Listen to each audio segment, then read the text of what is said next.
house always wins. Play long enough, you never change the stakes, the house takes you. Unless, when that perfect hand comes along, you bet big, and then you take the house. I've been practicing this a little bit. Did I rush it? Felt like I rushed. That was good. I liked it.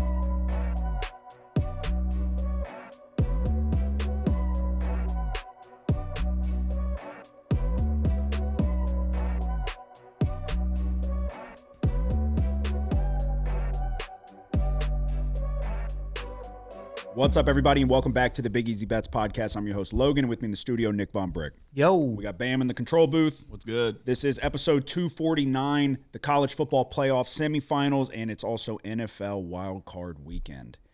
A lot of games to dive into. I'll probably have action on nearly every playoff game. We're going to have a play for each college football playoff game as well.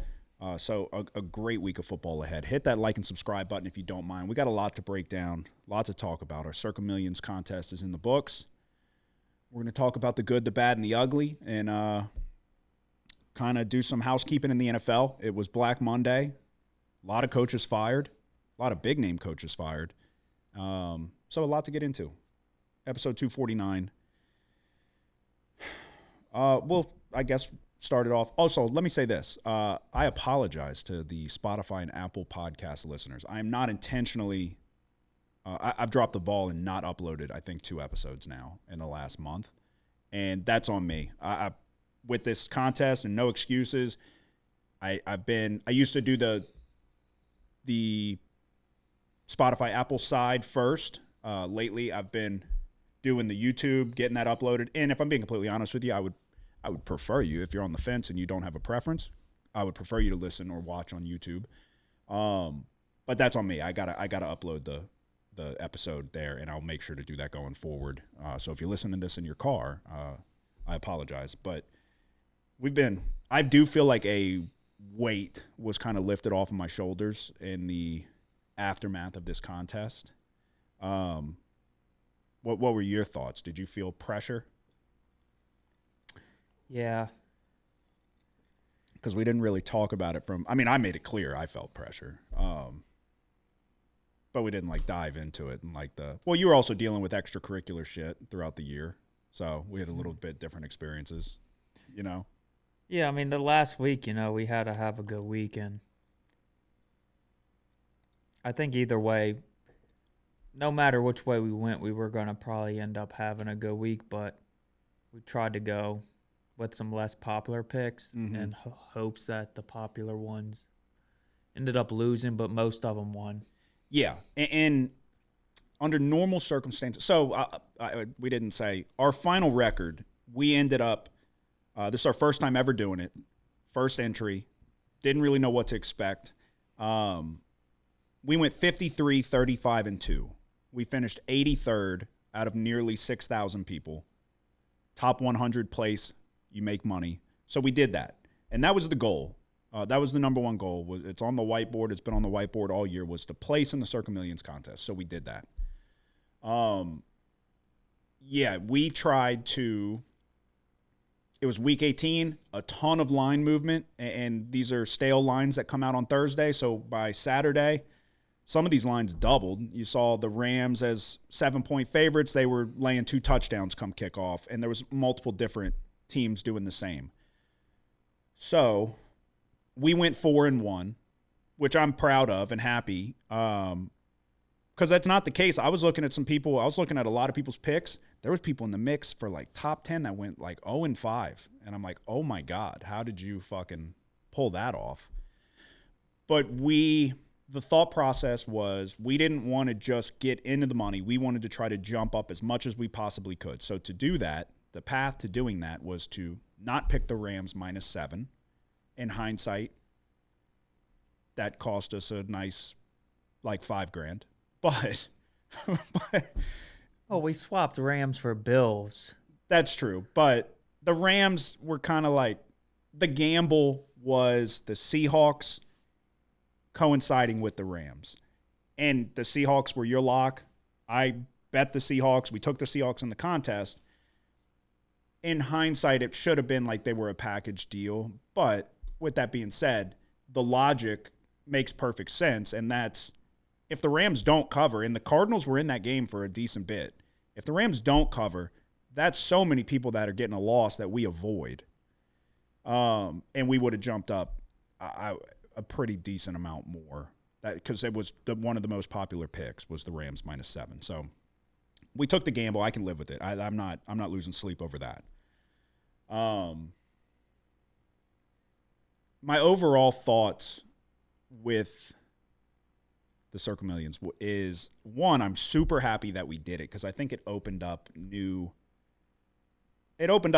doors. And I don't like traveling. I hate flying. And I remember I was on the fence, like, do we do it? And then we were committing to it, and I was kind of getting cold feet as it was getting closer. I really am not a fan of flying. But I remember talking with Lindsay, and I was like, I won't be able to live with myself, I don't think, if I don't do it, because it's going to be this, like, what if, what could have happened, and this and that. So I'm super happy we did it. And we play this game where it's so...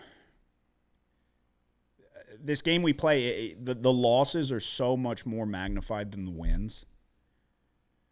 So when it was hanging in the balance and we're sitting at 41st and we can either go this way and make a ton of money or go this way and make no money, it's my worry was that we kind of what happened. We went the wrong way, and it takes away from the fact that it was an incredible season. Collectively, between the both of us, it was the best season we've ever had. We're both 60% against the spread, making our own picks, talking on the show. We went 60% in the contest when it's a collaborative effort and you got to come together and agree. So it just shows you your thought process, my thought process, two completely different, both on the money this year. But it sucks because you focus on the fact that we could have made fucking $100,000. Like, when you look at the quarter and you look at the margin for error in the final standings, there's a shitload of money right there.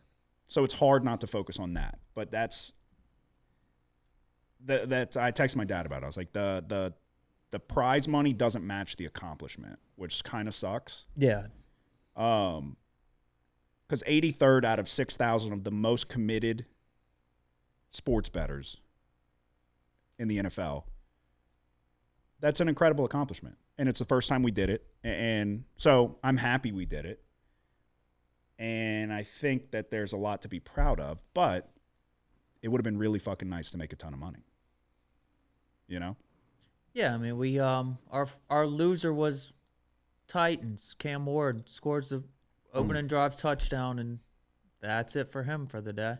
Yeah, right out the gates, go up 7-0, 3 for 3, 50 yards, passing, shredded him, runs in the touchdown. And I heard the guy on the broadcast, he goes, he took a rib shot.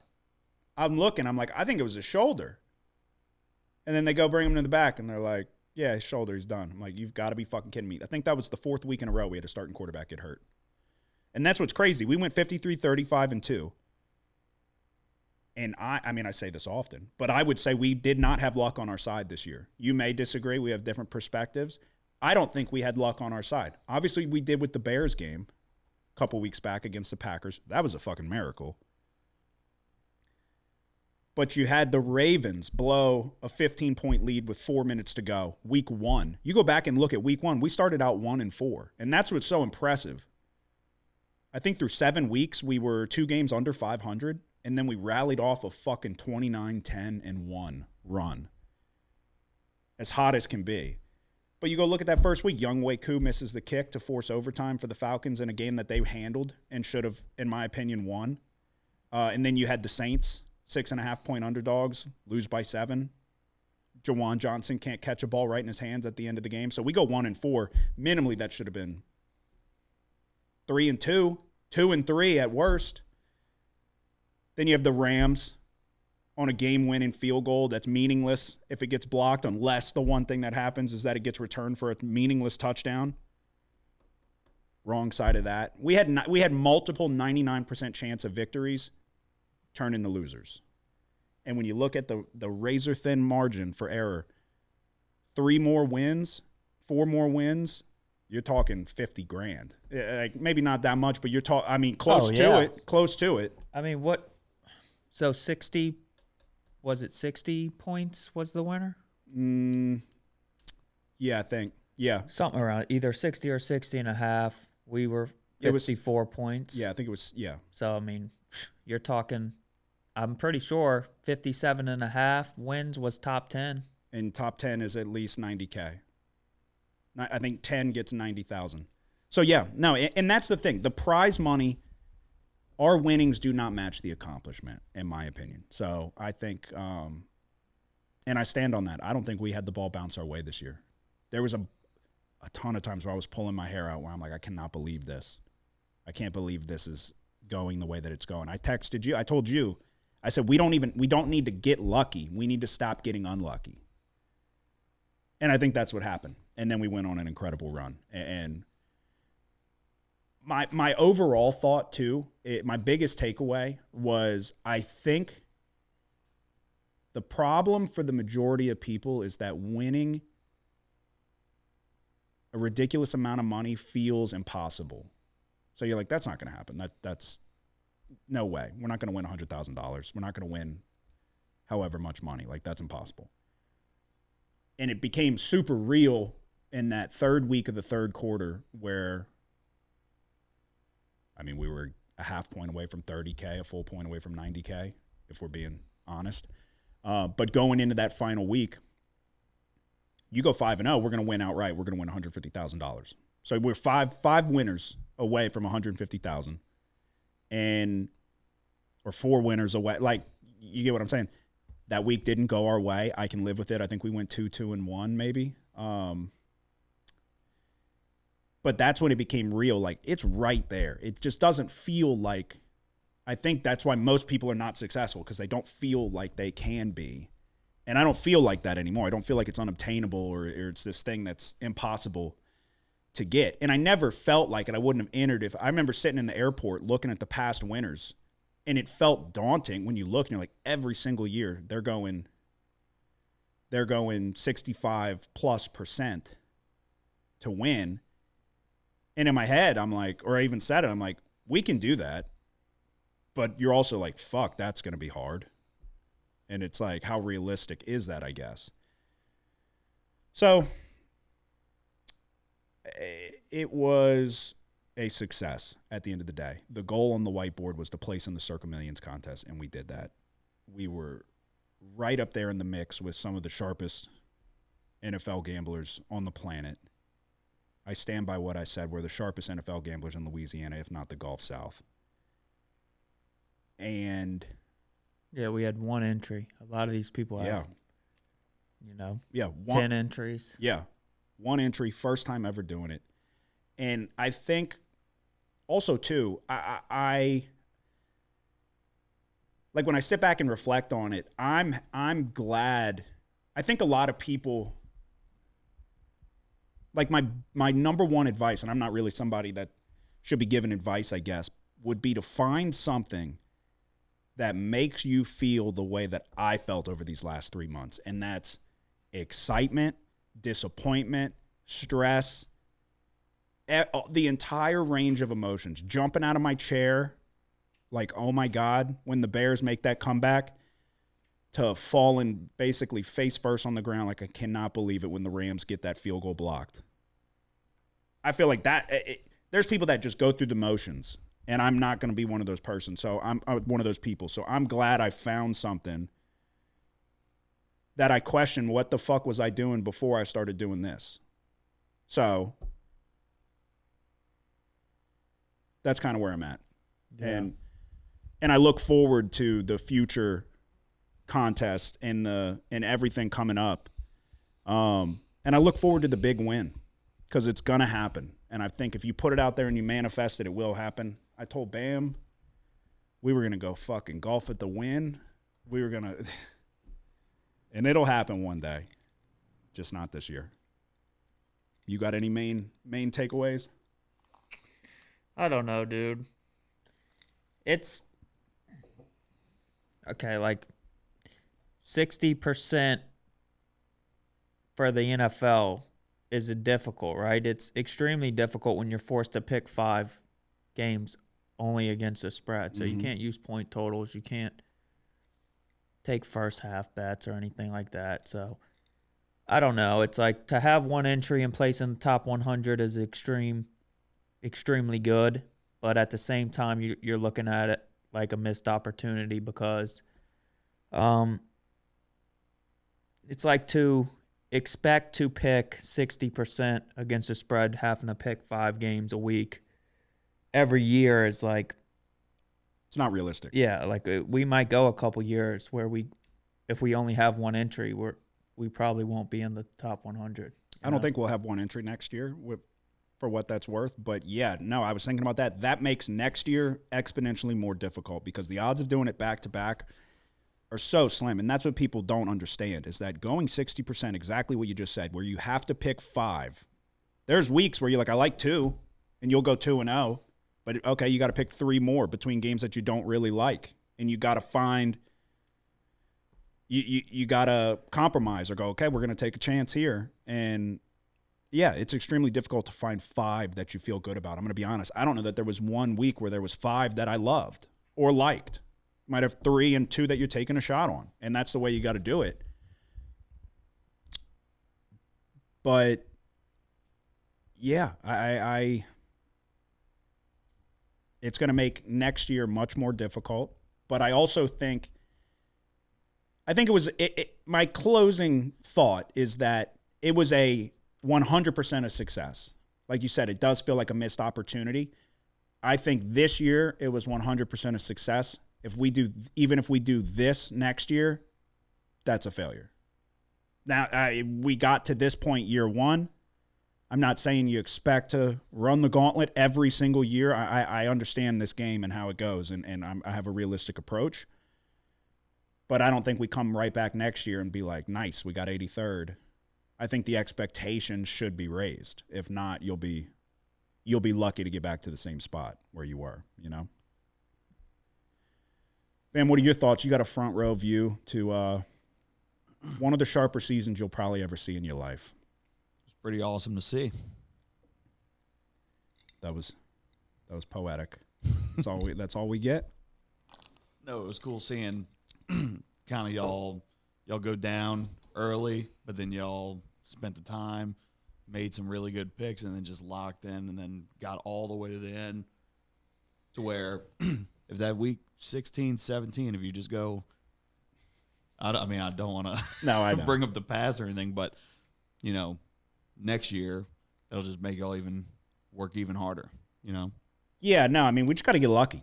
I was going into a couple weeks, I was like, I would love to get super fucking lucky. No, there was a lot of bad luck early on, right? And you kind of touched on it, the Ravens week 1, which I kind of forgot about. That was a winner there.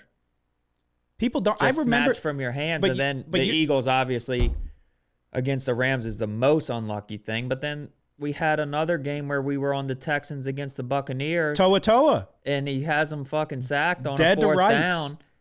It would have ended the game, and somehow Baker Mayfield pulls Houdini and escapes. And then what do you know? Down the stretch, he can't fucking do it anymore. I'm watching him throw it to... the Texans are the red-hot team. Yeah. Right? Yeah. I'm watching him throw fucking football straight into Alshair's hands, and he's just dropping them. That's why I was like a broken record. I'm like, Baker Mayfield is trying to throw interceptions. And they're like, MVP Baker, and he was playing great. But then they stopped dropping them. But yeah, you forgot about the Ravens loss. I still remember how it got there. There was a fucking tip ball from the defender that floats to the back corner of the end zone, and Keon Coleman catches a touchdown. It was a fucking miracle. That's a $5,000 swing. That when you break it all down, every win becomes fucking exponentially important. It was the flukiest fucking win ever. Yeah. The ball hit off his hand and skipped to the back of the end zone to Keon Coleman, who can't even fucking show up for a meeting now. And he catches it. Yeah, I mean, we go down the list. There's a lot of them. It did. That's what I said. I like to think that I'm realistic, and I'm not just like, oh, I'm biased, and we always get screwed, and we never get lucky. I try to say when we got lucky, that Bears was a miracle. But I think we got very much unlucky in a number of situations. I think it was 3-1 unlucky to lucky. We had the Chiefs where they get the extra point blocked or he doinked it or something. When we had them by 4 or 3.5 and they win by 3, that extra point was the difference. There's a shitload of them. It is what it is. We finished in the top 100. We've had an incredible regular season. We're going to keep it going through the playoffs. And try to turn right back around and do it again next year. As I said, I look forward to doing this till I fucking die. And I don't understand that, or not that I don't understand, but I don't, like I said, my advice to everybody would be find something that gets your fucking blood pumping, because, and this may take years off of my life, but that, so be it. I can live with that if that's the trade-off. But find something that gets you up in the morning and fucking puts you through the range of emotions that I was put through over these last 3 months, because I got my money's worth and we made money at the end of the day. Would I have liked to have made generational wealth? Yeah, that would have been cool too. But there were people back in the day that said the show will suck because we can't pick winners. So that was wrong. Unless we're talking about college, then you were right. But yeah, so we'll have some money waiting for us in Vegas when we go back in August and enter in again. So, Bam, are you going to come back with us? Yes, sir. Maybe we'll talk to Bam about putting some money to the side. We'll enter in the Survivor, and we'll do a collaborative effort. All right. Way to get that out of the way. Couple things to dive into. Oh, actually, do you have a lesson that you learned? I was thinking about this because I do. But do you have a number one lesson that you learned that you would take going into next season in the contest? I don't know. I think contests are different than regular handicapping. Yeah, I would agree. Especially like sometimes you're playing against worse lines than what you want, or sometimes you're getting better lines that are stuck still. So it's like, I don't know. I would just say it's a little bit, I guess the details to it are a little bit different than regular handicapping, where you're trying to get ahead of the line movement. Yeah, definitely. No, my number one thing to remember or lesson learned is not to just take the CLV unless you already like the play. Because there was a number of situations this year where I think it was the Ravens and the Bears. And was it the Bears? We didn't take this one, but I remember. But we took other ones where you see a team, you can get them 6.5 in the contest. They're 8.5 now, something like that. Like the line moved. It's stale. It's frozen lines in the contest. So people take a pick out of by default because it's got CLV. In a lot of cases this year, more times than not, those picks lost. So I think that was the one. That would be my takeaway, is that just because there's guaranteed value on the line, it doesn't mean it's the right side. Yeah, I agree. There was that one week where, you liked the Lions, but I think we were pretty close to taking them out. Yeah. And it went to 13.5 after Dart was announced out. That's a game that Jameis Winston caught a touchdown pass. Yeah. Yeah. But we were Throw that one in the bag. That was the third quarter. Yeah. That would have been fucking. Yeah, I think it was a significant movement, I think. Yeah, it was 10.5. Well, we talked about it. We were talking about taking it out, but then we texted and it was like, well, I think we'll feel dumb if we take it out and it wins. Yeah. And it lost, and we felt dumber. So, yeah, that would be my takeaway. But, all right. Bam, you went to Dallas this past weekend. How was that? Houston. Or whatever, Texas. It was cool. Got to see the Texans win on a last-second field goal, which is pretty awesome. Well, that's a lie, because they got to scoop and score a touchdown to win. Well, they were winning. They got the big man fucking Yeah. That was way more exciting than that field No, goal. that was really exciting. That was awesome. Yeah, except But to get them Colts there, were a contest play for us. You would have never heard from me again if that had an Yeah, I was effect on thinking the spread. I watched it till the end. I was thinking about that though. I was like, Riley Leonard threw it backwards. I said, yeah, I was thinking, imagine if that would have cost us. I would have put him up. I would have hung it up. yeah, no, that would have been it for me. I'm not even then kidding. If quit that betting. was the difference, if that was the deciding play in the spread and the last week of the contest, that would have been a wrap for me. But yeah, Colts were a contest play for us. And you got a front row view of Riley Leonard fucking torching that defense. yeah, he looked damn good. I felt good about it because I woke up in the morning and I just grabbed a hat. I got 20 hats. And I thought about it because I walked past the mirror and I was like, I grabbed my Notre Dame hat and Riley Leonard. It was funny seeing, like, we were sitting next to, the people in front of us. They were like the most diehard Texans fans you've ever seen, like wearing this red vest, and like every single third down they're standing up, they're turning around screaming, "Y'all gotta stand up!" And if they didn't get the third down, they were like blaming it on us. And I was like, "Bitch, I'm a Saints fan. Like, get out of my face." But they kept showing like the Jaguars Texans score. Titans score, and the Titans go up 7-0. The whole crowd starts cheering, and then all of a sudden they just stop showing it. 30-7 in the blink And of a then I looked fucking at the eye. score. I said, "Well, there's a reason they're not showing this damn score anymore." Yeah, Titans were a play for us in the contest, and we had to take chances, and that was the whole thing. We knew we had to take picks that were gross, and I think the Titans cover that number if Cam Ward doesn't get hurt. Maybe not. They couldn't stop him for a fucking singular second, but the backup. I think the whole dynamic though, like, yeah, goes out the window.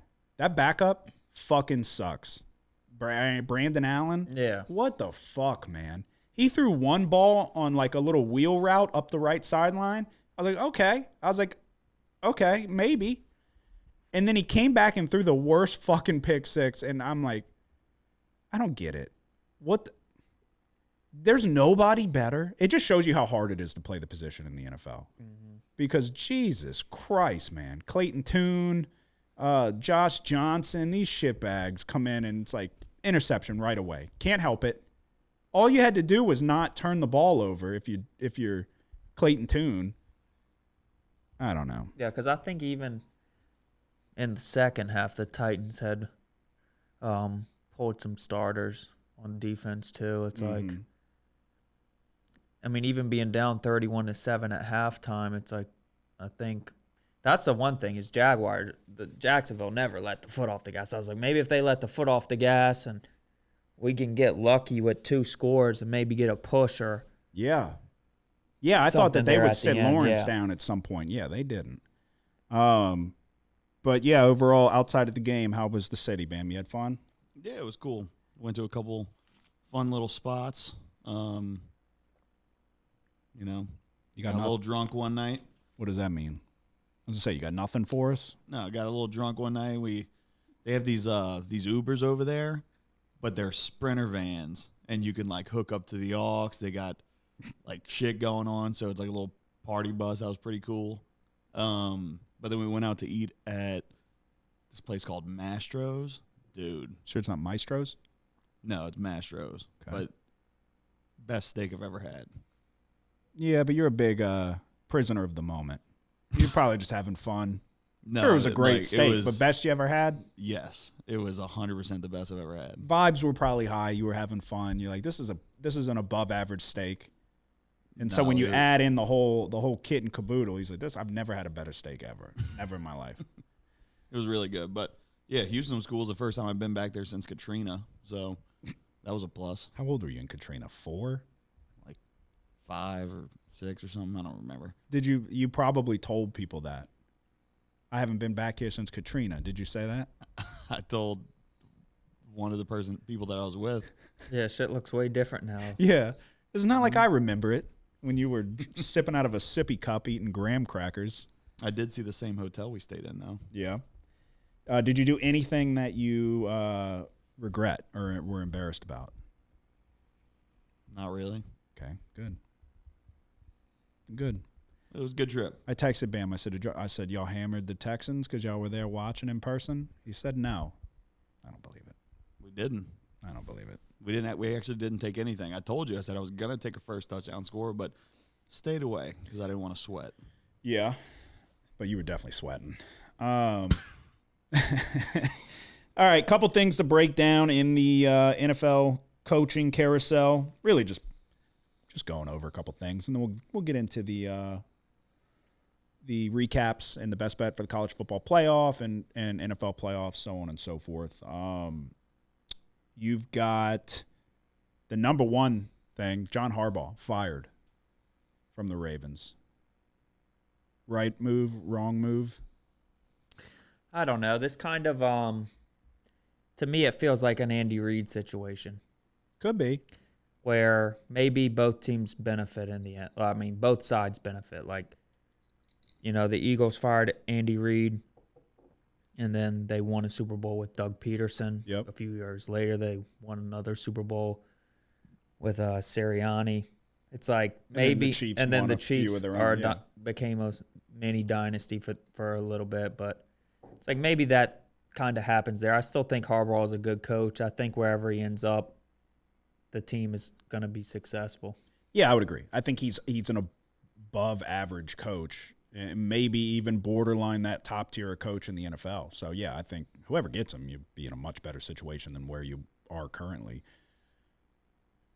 But also the last, what feels like 5 years or so, they've gotten out-schemed in the playoff games, and report was that he was refusing to move on from Todd Monken. If you remember, Todd Monken's offensive game plans were fucking terrible in the postseason the last few years, and the reason they lost, in my opinion. And Derrick Henry just goes away somehow. And you want to have Lamar throw it 30 times. And the coaching hasn't been that great. And I think his end-of-game situations, Harbaugh, I'm referring to, hasn't been spectacular. I'm looking at it now. Duke's beating the brakes off of Louisville. I wish I would have bet Duke live. But anyway, Penn State's down 3 to Michigan. Possibly going to upset them. Should have just bet that straight, but not important. Who else? Stefanski's out of Cleveland. Who am I forgetting? There's more than just that. Raheem Morris is fired from Atlanta. Yeah. So now divisional opponent, doors open, and you got a lot of good coaches. There's talks of Brian Flores is going to probably get a head coaching job. Harbaugh's in the mix. Kubiak's name's floating around. You put Kubiak with all of those weapons in Atlanta, that wouldn't be fun. But yeah, so lot going on in the NFL. Myles Garrett broke the sack record. Yep. And then the Bengals were pissed. The Bengals are like, we're trying to go hurry up. Zach Taylor's like, we're fighting for our lives. It's like, buddy, you've been eliminated since before Thanksgiving. Like, what are you talking about? You know who was probably in agreement was in the Circa Survivor. There was one final week, one team eliminated, and they had the Bengals. So they're probably like, yeah, they were trying to go hurry up. The Bengals are trying to win that game. They're probably like, fuck. They're the only ones on the planet outside of the Bengals locker room who gave a shit that they stopped the game for Myles Garrett's sack celebrations. Do you think that it's discredited because there's 17 games now? I don't think so. Yeah, me neither. He's a freak. I think. Do you think Burrow took a dive? No. It was a little funky. A little not Favre. like the dive Brett Favre. No, not as bad. But so Strahan doesn't have any room to talk. I think he could have worked in a. Oh, did Strahan say something? I think he said something like, I have the record for 16 games. He has the record for 17 games. Yeah, well, look at your fucking teeth. And then poor, what's his name? Mark Gastineau. Yeah, He's still crying about that shit. Yeah, he approached Brett Favre. Brett Favre just trying to sign autographs. He said, "You really hurt me." Yeah, Brett you Favre. My life. He's like, "What's your name again?" Yeah. You need me to sign something? Yeah, you want me to sign your fucking jersey? Yeah, get over it. Nobody cares. Yeah, Strahan, whatever. Myles Garrett, Myles Garrett's a freak. And to be honest with you, it's like he was one sack away from multiple weeks, and Rodgers was going fucking quick read. He was throwing the ball as soon as he fucking touched it. He wasn't giving him that record. I do think Burrow maybe could have fought his way up and out to the left, maybe tried to extend the play, get rid of it, just launch it, take an intentional ground than if he wanted to. But, yeah, it's an impressive record. T.J. Watt tied it, 2 years ago? And we'll see how long it stands. The one before that stood for 20-plus years. So it's a big deal.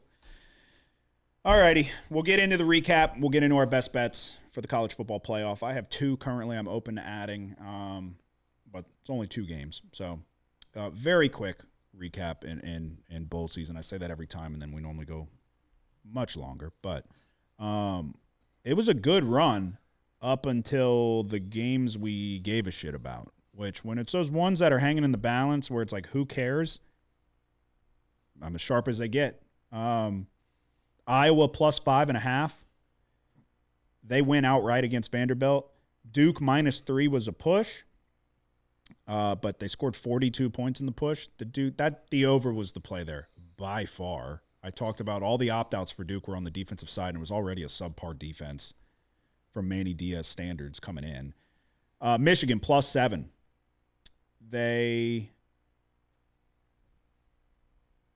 Bryce Underwood stinks. Let's just call it what it is. 3 interceptions, really bad interceptions as well. Not a lot to be excited about if you're a Michigan fan right now. I understand you got Whittingham, and that's great. Bryce Underwood is not worth the money.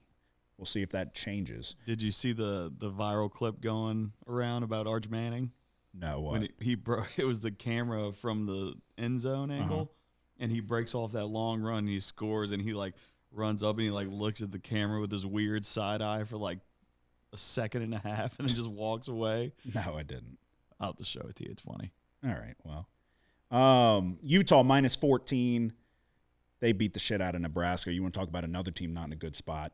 Matt Rule, my God. Raiola's leaving. Who cares? He stinks. Matt Rule just gets anointed as not a shitbag when he's the president of the Shitbag Association.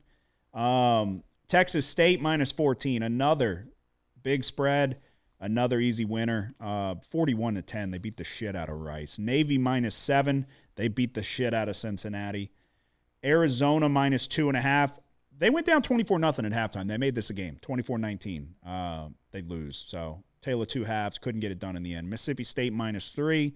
This one, if you watch this, you would know what I'm talking about, was one of the more interesting games where the quarterback dislocated his finger on his throwing hand, came back in, they popped it back in, and then somehow looked like he was actively dislocating his fingers in his non-throwing hand, but he was cramping, apparently. We were watching this game together, and I'm looking at his fingers lock in a 90-degree angle, and then he's grabbing them and stretching them out, and then they go back and lock again. I was like, what the fuck is going on? We were questioning if he was having neurological problems. That being Kamario Taylor for Mississippi State. Yeah, he kept going to the sideline. He's looking at, throwing up gang signs. He's like, what the fuck? He's like Tua when he fell. But he's looking at the trainers. I'm watching the trainers tell this guy, you're okay, you're okay. He's like, what is going on? He can't fucking get a handle on his fingers. And he's an incredible player. He can be an incredible player. Let me pump the brakes. He can be really good. And Mississippi State had a chance in this one, but Wake Forest pulled away. And I jumped the gun. Before that, we had Illinois +2.5. They went outright. USC -6.5. They end up losing by 3 in overtime. TCU, the backup quarterback, had the game of his life, and it looked like USC was going to cover there for a minute, but they ended up not. Then we get to the meaningful games, and not good. Ohio State -9.5. They lose to Miami, and they deserve to lose to Miami. They got beat up in the trenches.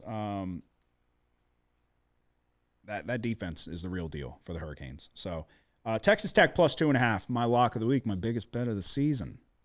Sums up how this season has gone for me. A season from hell. Can't wait to forget it. I said Texas Tech has a championship defense. They do not have a championship offense, and that was correct because the best way, the nicest way I could put it is Baron Morton played the worst fucking game of his entire life, and I hope he never amounts to anything more than selling low-level insurance. I was so mad watching this game because Texas Tech's defense played unbelievable, in my opinion. They got put on short fields time and time again and kept them in this game. And Baron Morton just pissed down his leg. Couldn't even throw to an open running back in the flat. A fucking just god-awful game. So I knew that was the risk going in. I was confident enough in the defense. The defense showed up. Offense did not. Indiana -7, our one winner in the college football playoff. They beat the brakes off Alabama. Indiana's as advertised. Alabama is as advertised. An easy, no-sweat winner. And then we had the Georgia Ole Miss under 56.5. The floodgates opened up, and we're gonna dive into old Trinidad Chambliss here pretty extensively, I would imagine, coming up soon. But the floodgates opened up in that second half. You were looking at 14-12 going into halftime, and then Kejuan Lacey fumbles, scoop and score, touchdown for Georgia. Really behind the 8 ball at that point. So no real shot there. On the week, we go 6-7-1, brings me to 67-88-4, 7-12 in my locks of the week. The worst college football season I've ever had. The worst I will ever have, I hope. You had every single play the exact same. So you also went 6-7-1, brings you to 57-58-3, 12-7 in your locks of the week. Yeah, another good year in locks. Yes. And another bad year in locks for me. What? But well, you. No, Indiana was my lock. Yeah, that was a good one. I don't know why I didn't just do that, but Bam, what was your record? I like Texas Tech too. I lost good money on that. I had a few different plays than y'all, but I'm not gonna. Yeah, dive who into cares? it. Just give us a record. 7-5-1 Okay. for the week puts me at 39-39-1. And Bam's leading the way. 8-9 my locks of the week. What are you doing? What are you doing? Are you telling him to hurry up? All right. So, 2 games to go. Well, 3 if you count the national championship. We started off with the Verbo Fiesta Bowl. Miami taking on Ole Miss. Miami's laying 3.5 points. The total sits at 52.5. Who would have thought that the national champion coming into this season, the national champion is either going to be Miami, Ole Miss, Oregon, or Indiana? It's a new day and age in college football. You can thank the NIL era. But you're going to have a national championship head coach in the form of Mario Cristobal, Pete Golding, Dan Lanning, or Kurt Signetti, with the ultimate turnaround, taking one of the losingest programs in college football and turning them into the winningest over the last 2 years. So I'll do an overview, I guess. So which one is your lock on? I guess the other one. Okay. So my lock is on this one. It's on the total, though, not the side. And I'm open to a side, depending on the number. But yeah, so Miami, I would say, shocked everybody with a dominant win over Ohio State, a 10-point win when they were 10-point dogs. And then on the other side, you had Trinidad Chambliss have the game of his life against the Georgia defense that had a free rusher every night, the entire night. It felt like every play they had a free rusher. And there was a couple times where he would retreat 20 yards in reverse field and throw an underhanded little scoop pass. Where you going, Bam? Okay. Bam thought he could just sneak out. He looked like he saw a ghost when I said, where are you going? The question for me is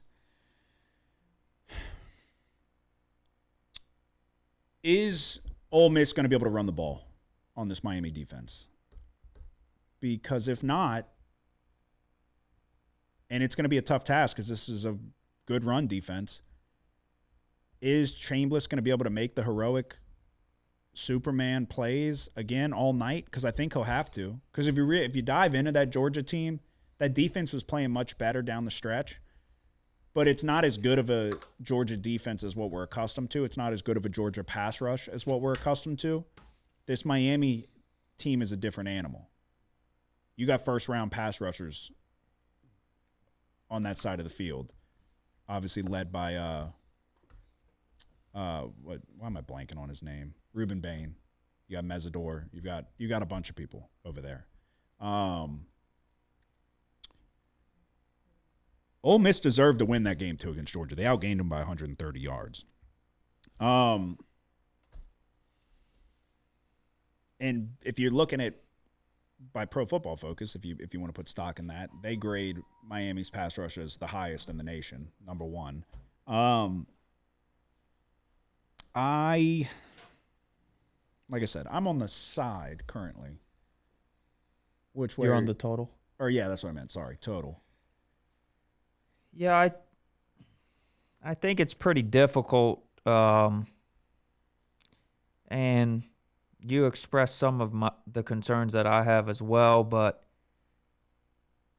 it's like maybe if this was Ole Miss without all the noise, with their head coach or their former head coach, then maybe I'd be looking at it a little different. You're just kind of wondering if all that kind of catches up to them now. You know, you got the whole offensive staff basically going back and forth from Baton Rouge and back to the team to coach them for the game. It's like, where's the focus line at, you know? But then again, you kind of look at the other side, and yeah, Miami's defense is really good, and up front they totally disrupted the game. Really both of the games they've played so far in the college football playoff, but where they've kind of still struggled is offensively. I mean, and rightfully so going against Ohio State, but against A&M, we talked about it last week, 10 points against A&M. They weren't very good on third down, and in both of the games against A&M and then last week, just Carson Beck hasn't been asked to do that much. No. But where Miami is having success offensively, and it kind of was maybe the biggest surprise, is they're able to establish the run a little bit. And that was the biggest surprise to me against Ohio State. And even I remember earlier in the year when they faced Florida, that was one of the big surprises I noticed in the Florida game. Is like, oh, look at this Miami offensive line getting pushed here.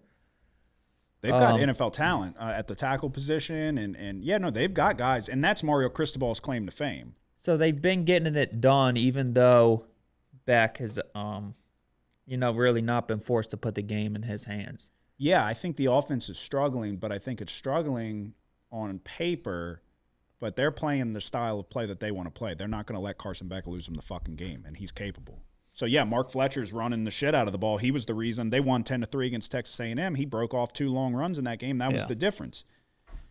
And then, yeah, he was able to establish the run against Ohio State on 19 carries. He had 90 yards. So, and it's like, yeah, then you go back and look at Ole Miss. Ole Miss this is the worst defense in the playoff. Yeah, and I tipped my cap to him. I felt like the score didn't justify it, but I felt like that Ole Miss defense played pretty decent. And the floodgates got open in the second half, and it became a different game. But in that first half, I thought they played pretty well and better than I expected them to play. Zach Branch also just made a couple incredible plays, and he's a really good wide receiver and a dynamic athlete. But I didn't – it's like you give up 34 points. How can you say they played good? They played better than I thought they would, for what it's worth. Sounds like you lean in Miami. Yeah, I'm going to go Miami, but I don't feel good about it. I'm going to take Miami as well. That's the way I was leaning. I keep mentioning Beck. It's like I wonder, if – let's say – it's like even if they do play this methodical type game where, maybe it's not a super dominant game statistically offensively, but overall they're kind of dominating the game, and it's just not translating into a big point margin there. It's like, I don't know, you kind of get caught with this 3 and a hook. Like, well, are there no threes left? I don't think so. Fuck. Okay. Not to cut you off, but to cut you off. I thought that. Yeah. Which one it's is juiced. it? Fuck. Okay. Well, there was threes today earlier. Yeah. So no. Yeah, so that's what makes it tough is because it's like, let's say Chambliss is able to even halfway replicate the success we saw him have against Georgia. It's like, okay, now all of a sudden does the ball have to go through Carson's backhand for Miami to win this game? What happens then? So it's like, and then there are just a lot of different things that could happen. It's like something you just don't feel that good about with the high-powered nature of Ole Miss's offense. Yeah. Yeah.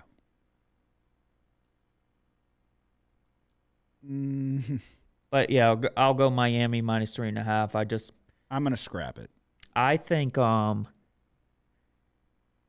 got to go back to all the noise that's going on, and Ole Miss is doing a good job there.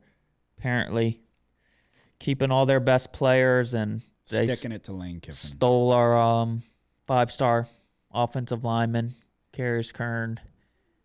Yeah, it doesn't look great right now, but But we're getting Ty Benefield from Boise. the transfer portal is still open. Yeah, Ty Benefield from Boise. It looks like he's going to come to LSU. Yeah, Number 2 safety. and maybe Lacey too, huh? Keywan Lacey? No. No, he's staying. I don't know. He signed, but Oh, you think he's going to do a little flip-flop? who knows? Okay. That would be great. It's open until the end. I bookmarked It's a couple not closed tweets. until the end. Yeah, I'll be honest with you. I bookmarked a couple tweets, so some people better hope he doesn't flip-flop. Yeah, I'll scrap the – I'll just stick with what I originally had, which is my lock. But if it goes to 3, I'm taking Miami. So I'll wait around on it. I would way prefer a 3. It was at 3 earlier today, so I think it could. Bam, which way are you going in this one? I'm going to take the under here, 52.5. Okay. Yep. Alrighty. Next one, and this one's going to be your lock? Correct? Yes. Well, Yeah, Well, I guess so. I mean, technically, Bam's leading the way, so Bam deserves respect. But I'm leading the way in locks. That's true. I will say, I'm done with the biggest lesson because I didn't fall into that trap with the NFL. I just kept it conservative. I played the plays I like. Next year, I'm not going volume in college football. It just doesn't work. It doesn't work. The plays I like a lot of times, I feel like more times than not, will go my way. The problem is I'm like, I kind of like that. I lean that way, and I give out a lot of the leans, and I bet every single one. Done doing it. Turning over a new leaf, putting more emphasis into college football next year. All right, with that being said, the Chick-fil-A Peach Bowl, Oregon taking on Indiana. You got the Hoosiers laying 3.5 points. Total sits at 46.5. This one is your lock. Is it side or total? I don't know yet.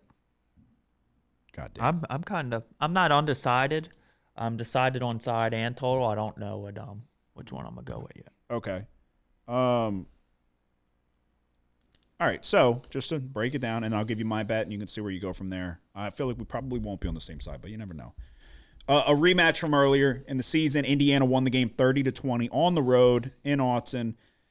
Indiana's defense rattled Dante Moore. They held him to 21-34, 186 yards, 1 touchdown, 2 interceptions. He was sacked 6 times in the game. Indiana had 8 tackles for loss. There was an uncharacteristic pick 6 from Mendoza. So it was kind of a low-scoring game. I think it was 10-10. Indiana goes up. Might have been 13-13. Indiana goes up by a touchdown. Get the ball back, so you got a chance to really take control of the game. And then Mendoza, like I said, throws a pretty poor pick 6. He threw it off his back foot. Couldn't get enough into it. It was a good play by the freshman corner for Oregon who was showing out against Texas Tech. Takes it back to the house. So all of a sudden now you got a tie ball game where it was looking like he could have took control. Well, Mendoza responds with a 12-play, 75-yard touchdown drive. Right back, they go up a touchdown. And then Moore had back-to-back interceptions. The first one was tipped by an Indiana D lineman. it was Stephen Daly, their best defensive lineman, the one who got injured after the Big Ten championship celebrating. So he tipped the ball at the line of scrimmage, forced an interception.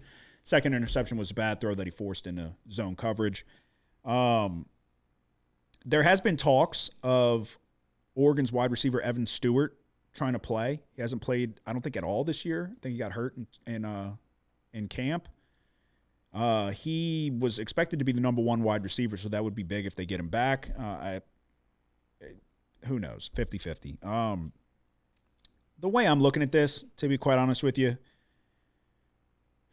and this is indoors in Atlanta, it's the two best quarterbacks in the country. Defense does win championships, but I'm going to take the over in this one. And I don't really – I lean Indiana, but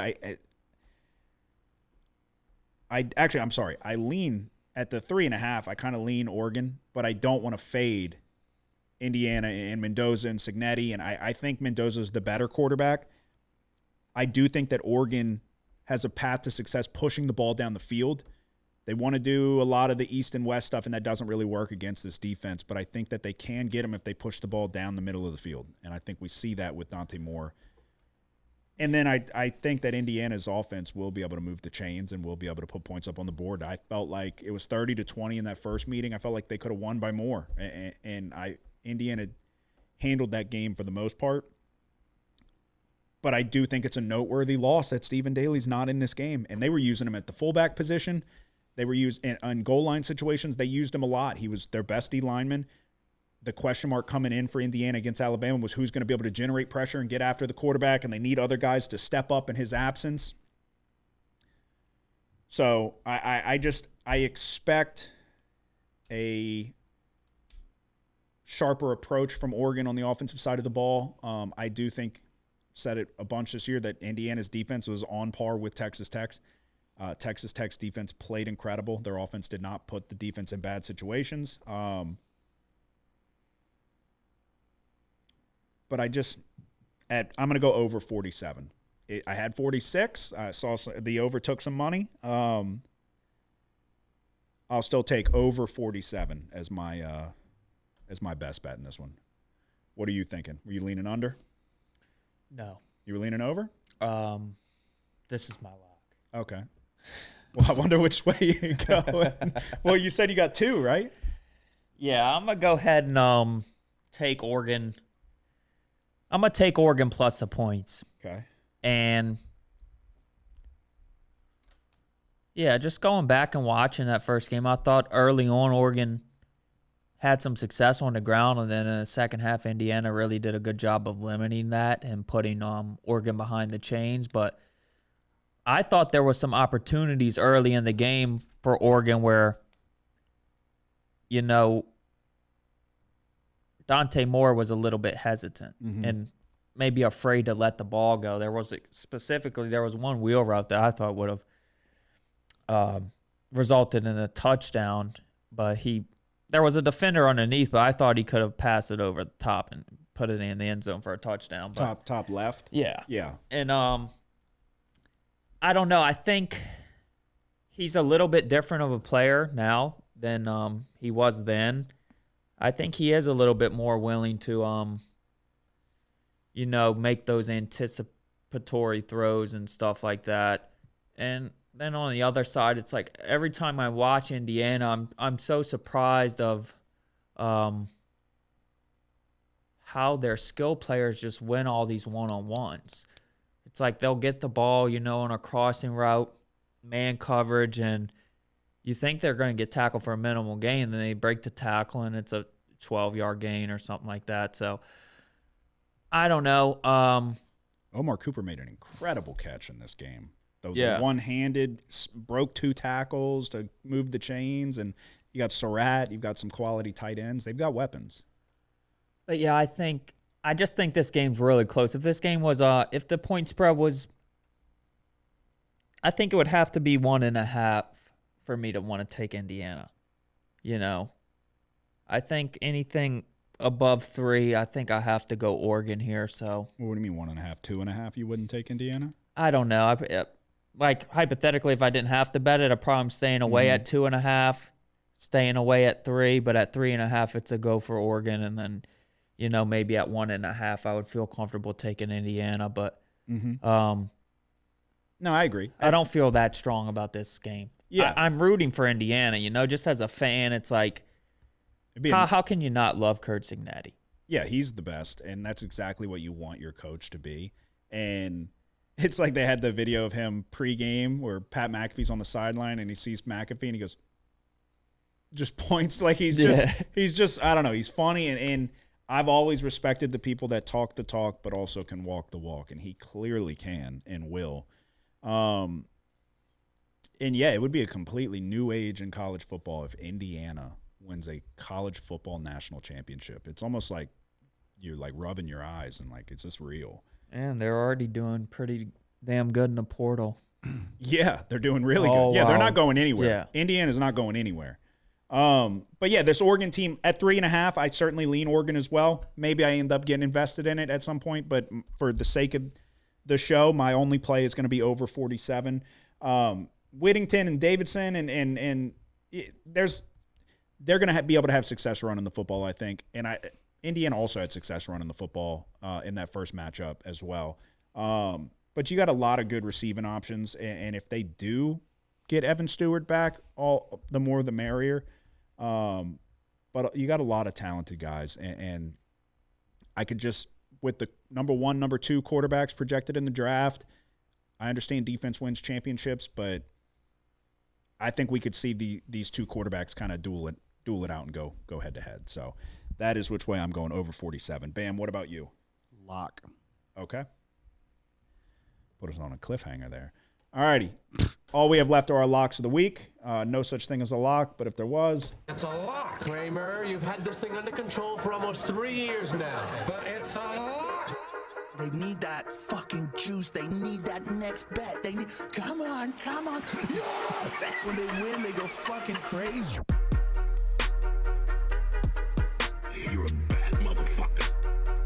Go in that shower, grab your fucking nuts, and tell the world somebody's sniffing my fucking nutsack today. Because I ain't got time to fuck around no more. All right, for my lock of the week, and I shouldn't even go first at this point, but it's been a tough season. But we're going to try to get him here on the way out the door.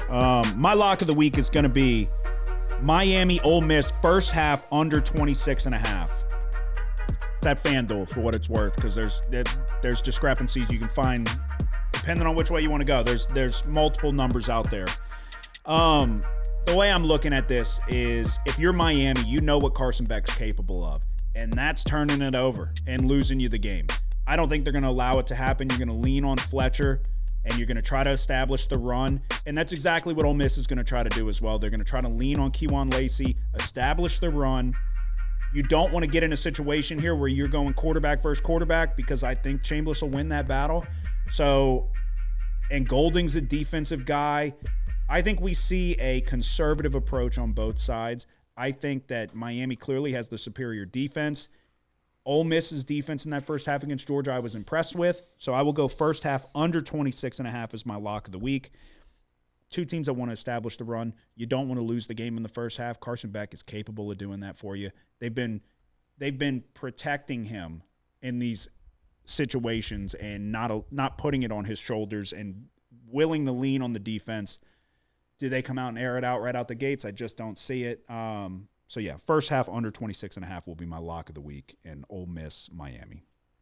What about you? It's a lock, Kramer. You've had this. Yeah, I'm going with you here. We're gonna go over 47 points, Oregon, Indiana. I kind of started talking about it a little bit, and then I realized, I'm trying to make an argument for the side. But yeah, Indiana, man, their players are damn good. Their quarterback is really damn good. It's like, and he's a sweetheart. Who was it earlier that came out? Bruce Arians compared him, pro player comparison to Drake May. And when he said it, I was like, I kind of see it, because they're kind of both sneaky with their mobility. Mm-hmm. And that's like one of the biggest things with Drake May and Fernando is that their ability to get away and kind of outrun linebackers and gain first downs and stuff like that is huge. And then I can't talk about Dante Moore, I thought he played kind of poorly in the first game, and I think he's capable of playing better. I thought he was hesitant, and really the interceptions that the first one, that was a drive they needed, right? And once that interception happened and Indiana kicked the field goal to go up 10, that game was over. Yeah. So the second one kind of, in garbage time, but yeah, I think Dante Moore has kind of improved vastly since these teams have played the first time. And they got the weapons. Yeah. And Indiana's weapons, they just look like not weapons. But then they get the ball and they make shit happen. They're just not like flashy, if that makes sense. But Oregon's got a ton of skill position players that can make something happen. And Indiana's just very efficient. And yeah, I think the over's certainly the play. And Dante Moore can use his legs too. If he gets out of the pocket, and that's where he can make some magic happen. So I think that is the great equalizer with these two really good defenses, is that you're going to see the chains moved on third down. 3rd and 6, 3rd and 7, okay, he scrambles and picks it up. Or Mendoza catches them sleeping and does a quarterback draw up the gut. And you saw it against Alabama. There was shit's breaking down, and yeah, Mendoza's extending the play and picking it up with his legs. So it's a big asset, especially in the red zone too. So yeah, I think we're going to see points. I think it's going to be a great game. Yeah, and that was the big thing to where he got, because he was sacked a lot, and it kind of, you get sacked and you're going against a good defense like Indiana, it derails drives. It's like similar to an NFL game with both of these defenses are really good, but they also had a lot of drives derailed too because they tried to do it wasn't bullshit so much bubble screens and stuff. That's why I think we may see them go. I don't think that works against this defense. I think this defense is super efficient and buttoned up, and you're not going to catch them slipping. And I think he hit him over the top on one of the deep balls for a touchdown, and there was room to operate over the center of the field. You just got to be willing to push the ball down the field and take the chances. I think this is the end of the year. You're trying to go to the national championship. I think we see it, and I think that there will be opportunities for success pushing the ball down the field. Yeah, I thought some of the sacks, probably most of the sacks, were a result of Dante Moore holding on to the ball too long, not necessarily bad protection.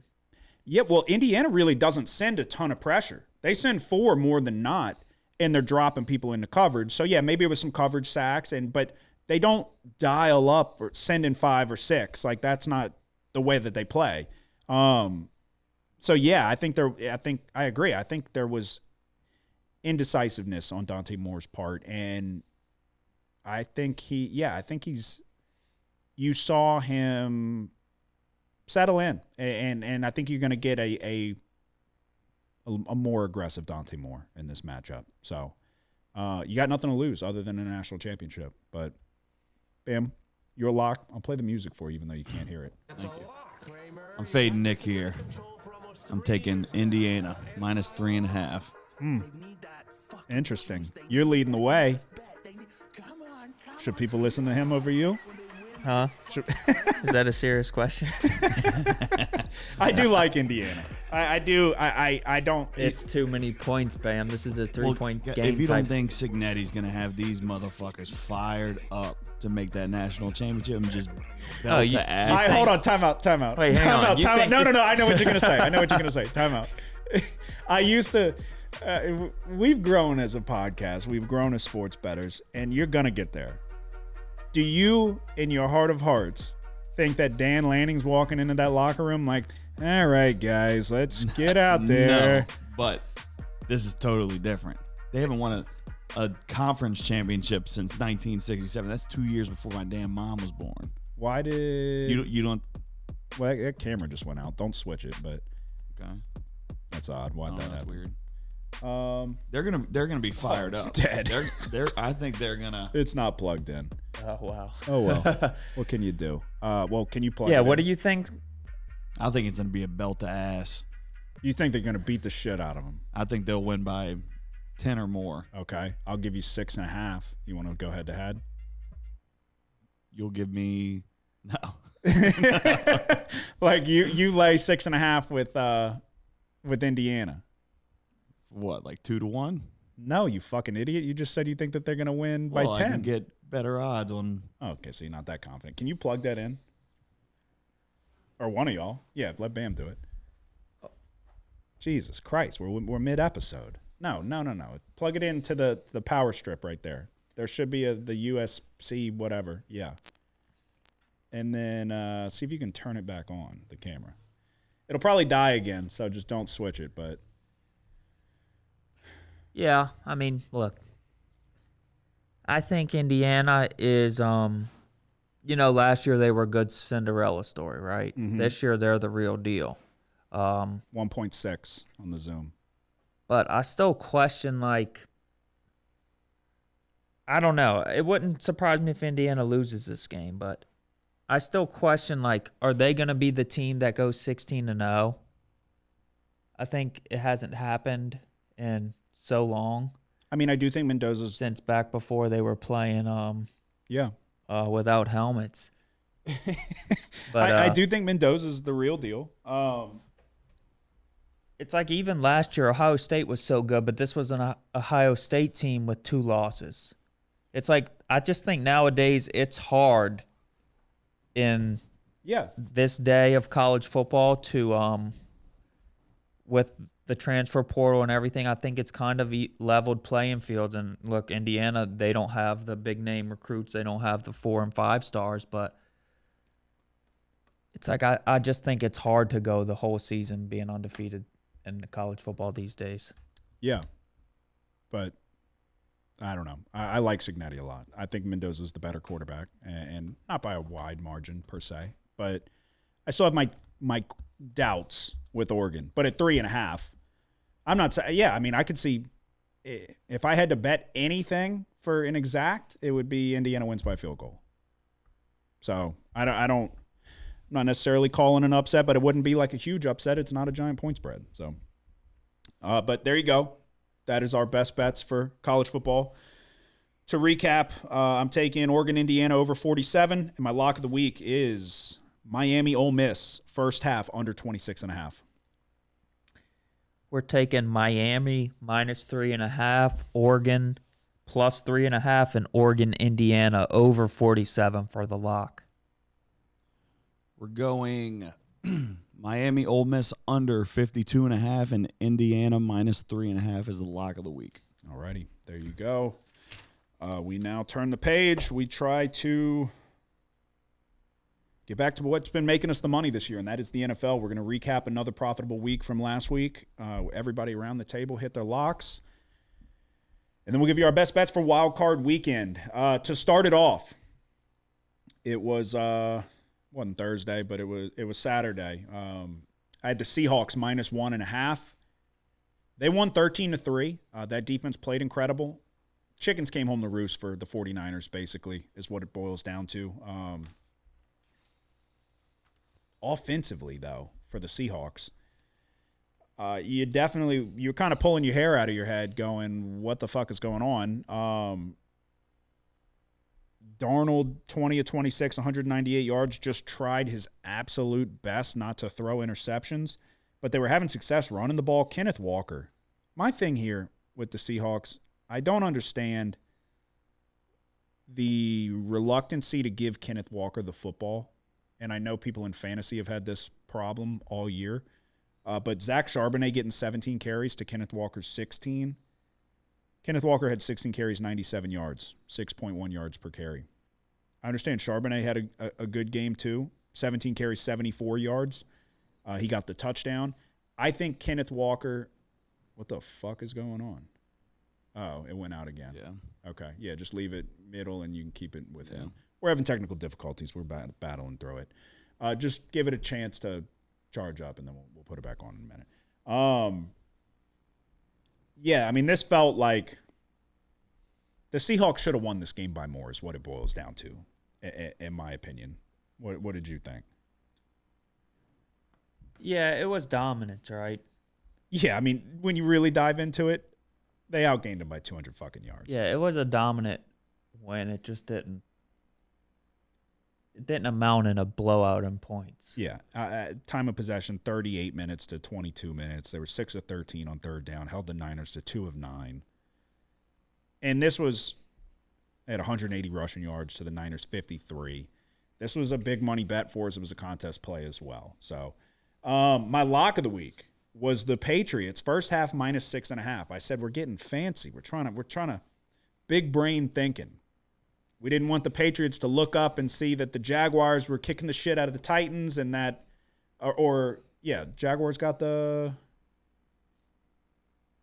who got the number 1 seed in the fucking AFC? Is it the Patriots?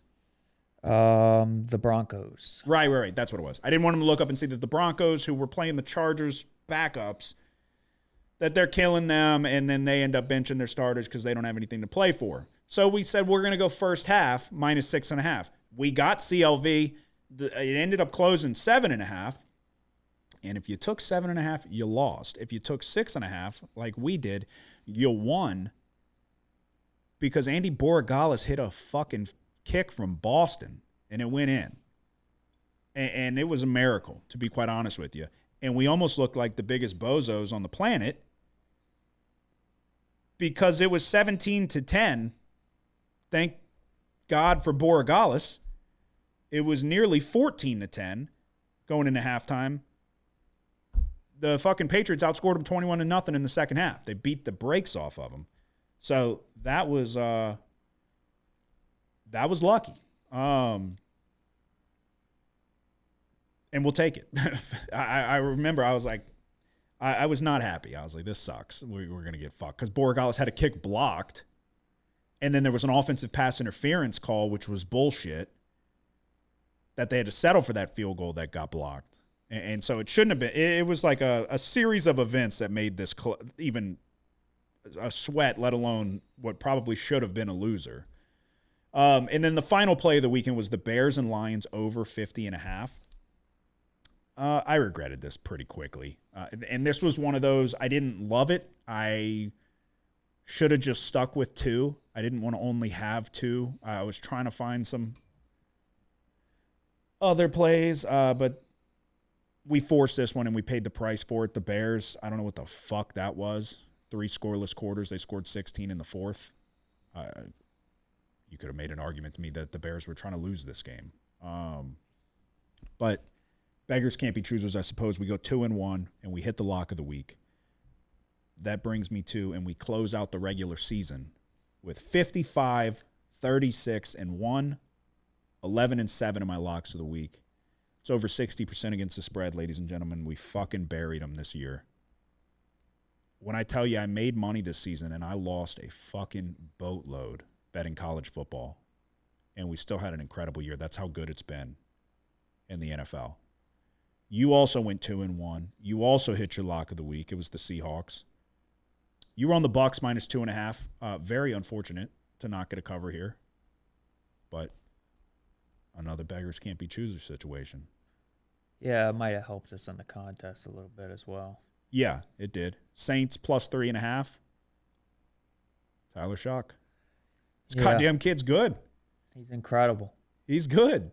I wish when we were talking about a quarterback bet, did I say I would take Shock? Yeah. I couldn't remember because I know Shador's name was tossed around, but I was like, did I say I would take Shador? I know I brought up Shock. Yeah, I didn't take it though. I know. I wish you would have. Tyler Shock's going to make a Pro Bowl, and he's going to make. Don't sleep on Shador. Stop. Come on. Oh man. Yeah, we can. Stefanski lost his job. Shador Sanders, he wins. I'm sure next year will go great. And I have nothing against Shador Sanders, to be quite honest with you. What my issue is with the people that try to tell you he's the best, and it's like I saw somebody say like he balled out in his first start against all odds. Stefanski set him up for failure. It's like he balled out. He did. Okay. You went 2-1, brings you to 38-26-2, 12-5-1 in your locks of the week. That is basically 60% as well. I think just below it. Yeah. It's essentially 60%. It's the smallest bit below it. So 2 incredible years. Bam. How did your week go? And then what is your overall record? I went 1-1. Had the 49ers and Seahawks over 49. That was a terrible pick. And then for the lock of the week, I had the Steelers plus 3.5. That was a good pick. They went out right. Puts me at 34-30-2 9-8 on the locks of the week. Okay. Yeah, that Steelers-Ravens game, we were texting about it mid-game, and Nick, you had said you felt like I was being honest. So Bam said he was taking Steelers. I said I was strongly considering the Ravens. I was. It ended up going to 3.5, though. I was considering when it was 2.5 or 3. So over 3, there was no shot. You said you felt like the sharp side would probably be Pittsburgh. When you said it, I was like, yeah, you're probably right. When you look at this game, one, the Ravens just fucking suck, and Lamar stinks, and we gotta have a conversation about Lamar. And a lot of people don't want to have that conversation. I understand he made those throws late, and that was, I've said it like a broken record this year, that Steelers secondary is fucking terrible. Joey Porter Jr. will make a pass breakup at the on the sideline that was going to be for like 4 yards and not a significant play, and the receiver really had no chance of getting it anyway. He'll get the pass breakup, and then he'll act like he just made the best play of his fucking life, and he'll talk a bunch of shit, and then he'll get burnt like toast on a double move. He's fucking bad. That whole Steelers secondary is bad. And those busted coverages late after Rodgers, Jesus Christ, Rodgers is fucking hanging on by a thread. He's 50. And he's putting together drives. He's willing this team to victory. And then it's like one play touchdown because we're not going to guard Zay Flowers. That fucking secondary's terrible. And Boswell missing the damn extra point. He was kicking. That's why I say he was playing paper toss all night. His fucking footballs were going all over the place. I'm like, is he doing this on purpose? Loop's kicks weren't doing that, but then he pushes his shit to the right. The Steelers deserved to win that game. I was happy they did. I was tired of watching Lamar Jackson play football, if I'm being completely honest with you. And I have a Lamar Jackson jersey. He's not going to do it. I don't think he's ever going to win a Super Bowl. You can try to turn that camera back on, Bam, and see if it, and then go to 1.6 with it. We'll see if it's got enough juice. But yeah, so that was a good play. That was I'm so low on this Steelers defense. I couldn't be lower. Well, you got to go 1.6. Did you do it? Oh, you did. Okay. Jesus Christ, Bam. Got that from Office Depot. You break it, you buy it. It wasn't the exact way I called it would happen because first drive, Derrick Henry breaks off like a 40-yarder, and I was like, well, shit. Yeah, he was going for the Russian title. Yeah, and you couldn't. But then they kind of bottled him up after that. You think so? A few drives here and there. I know he had 126 yards. I get it. Yeah, he had 6.3 yards per carry. But they kind of bottled him up. He fucking probably led the fucking league in rushing this week. No, it was a good call. It was a weird game, though. It's like the Ravens just find ways to not score, and then they scored a bunch late. They had 10 points going into the fourth quarter. Then you get the 2 touchdowns on busted coverages. But I don't know. And Lamar looked like he had a little pep in his step. He looked like he was running a little. He was a little more spry. I felt like on a couple of those scrambles, but he's clearly lost a step, and I don't know. It's like, are you ever going to get that back? But yeah, so as we sit going into the wild card round of the playoffs, it's been an incredible season. I would argue the best season we've ever had collectively. Justin, one time, still got to give him credit. I don't remember what his record was, but he rattled off like a fucking Slumdog Millionaire year where do you remember how good he did? It was pretty fucking unheard of. Yeah, he was. He fell off a little bit there at the end, but I think he finished, somewhere around 65%, I think. I was like picking a decent bit of games too, but I the number in my head was like, I think he was at like 70% at one point, like fucking 12 weeks into the season or something. He had the year of his life. Yeah, he should have signed up for Circa Million. Yeah, he would have won. Would have been a millionaire. Yeah, so that season for Justin will there's a banner hanging in the Big Easy Bets rafters for Justin for that year, so we won't forget it. But yeah, I think collectively, all around the table, it's been an incredible season. Job's not finished. A lot of money left out there. And we're going to try to make it. Saturday, January 10th, first game on the docket. You got the Rams going on the road to take on the Panthers. Rams are laying 10.5 points. The total sits at 46.5. This is giving me deja vu because the Rams were laying 10.5 points 6 or 7 weeks ago against the Panthers on the road. They lost outright. We were on the Panthers contest play. This was 10. It doesn't appear to be 10 anymore. Yeah. Well, there's one. I'm gonna assume most people probably don't have a Bet Rivers account. What does Sugar House have? Yeah, God, fucking 6.5 with the Rams. They throw out some wacky shit. They do have a 10 actually. You feel good about this one? No, I wasn't gonna bet this one. You don't have to. We don't have to do all of them. I think we typically have done all of them, but but we've lost money in the past. So this has been one of those years where we're probably just going to. I don't know. I think typically we do well in the playoffs. Yeah.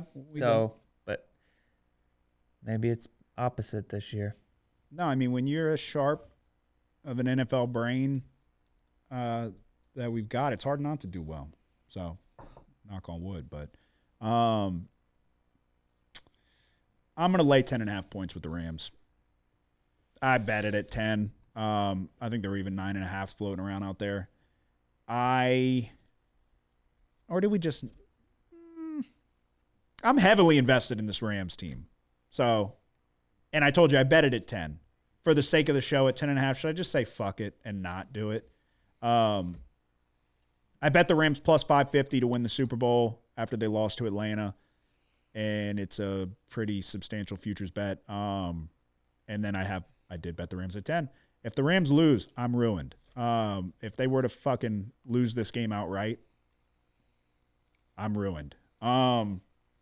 Maybe I'll hold off. Are you on this, Bam? No. Should we just hold off? Or do you want to pick them all? You look like you might want to pick them all now.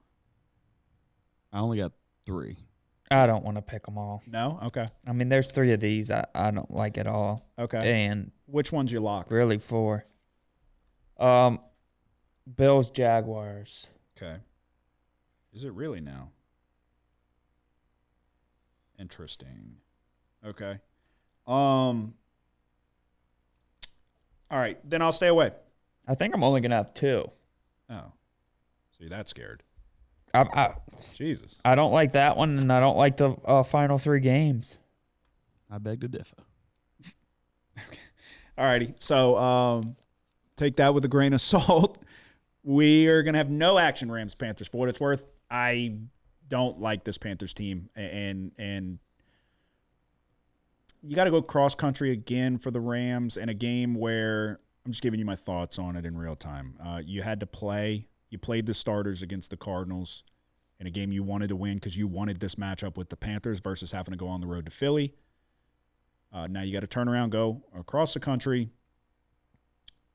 Probably going to be a little chilly, but I don't see any weather actually like in the forecast. Well, actually, I take that back. I think there was a 50% chance of rain. I lean Rams, strong lean to the Rams. I would at 10.5. I'll stay away. But in that first matchup, and it was eerily similar to what we saw when the Rams just played Atlanta. The first matchup and against Atlanta, we saw Stafford throw a pick 6, turned it over multiple times. There was a strip sack that cost them the game against the Panthers when they still had a chance to win this game. They lost by 3. They averaged 7.2 yards per carry on the ground. They're going to be able to run this. They're going to be able to run the ball on the Panthers. I don't see a viable path to success for the Panthers offensively. I don't think Bryce Young's playing that well. I think they'll be able to take McMillan away. I think they have the defense to get pressure on Bryce Young, obviously. I think the Rams are the best team in the league. That's why I bet them. At 10.5, I'll stay away, but if you had to bet it, I would take the Rams. Do you concur, or you kind of lean Panthers? I don't know. I wonder if it's too many points, but it's like I don't know. The Rams defense has kind of been shaky, to close out the year. And I don't know what to make of it, but it's like at the same time, do you trust Bryce Young to be able to take advantage of that at all? I don't know. So, I don't know. For me, I'd just rather stay away here on the biggest spread. Yeah. It does look like Devontae Adams is expected to return. I know Braden Fisk had been dealing with an injury the last few weeks, so if they could get him back on that D-line, that would go a long way for bottling up the run. And I think we've seen Dowdle fall off from he was going for 200 what felt like every game to start the year. Their ability to run the ball is not as dominant as it was. You just saw them lose by 2 points to Tampa, where it was 16-14. It was late. You talked about it. It was largely dominated by Tampa. This Rams team's the best team. You've already lost to them in this exact same spot as well, so you have all the motivation in the world. You're not going to sleepwalk through this game. It's playoff football, so you're going to want to run the ball. They had success doing it over 7 yards per carry. I think they're going to do it again. If this Rams team beats the brakes off the Panthers, I will not be shocked in the slightest. We'll go to the next game Saturday night. The rubber match. The Green Bay Packers taking on the Bears. It's been bouncing around between, just like the earlier matchups, it's been bouncing around between a pick'em and laying 1 point either way. Let's see where we're currently at. It looks like, yeah, I mean, you can get a 108 money line either way, so we'll call it a pick'em. I asked it earlier, and I'm serious. Did the Bears want to lose to the Lions? Because I don't know what that was. You got outgained by 160 yards. They didn't score a point until the fourth quarter. I'm going to take the Green Bay Packers in a pick'em. Jordan Love is expected to be back at quarterback. He missed the previous week. You saw Malik Willis come in and play lights out, obviously with the shoulder. Did you see anything conflicting? Is Jordan Love not supposed to be back?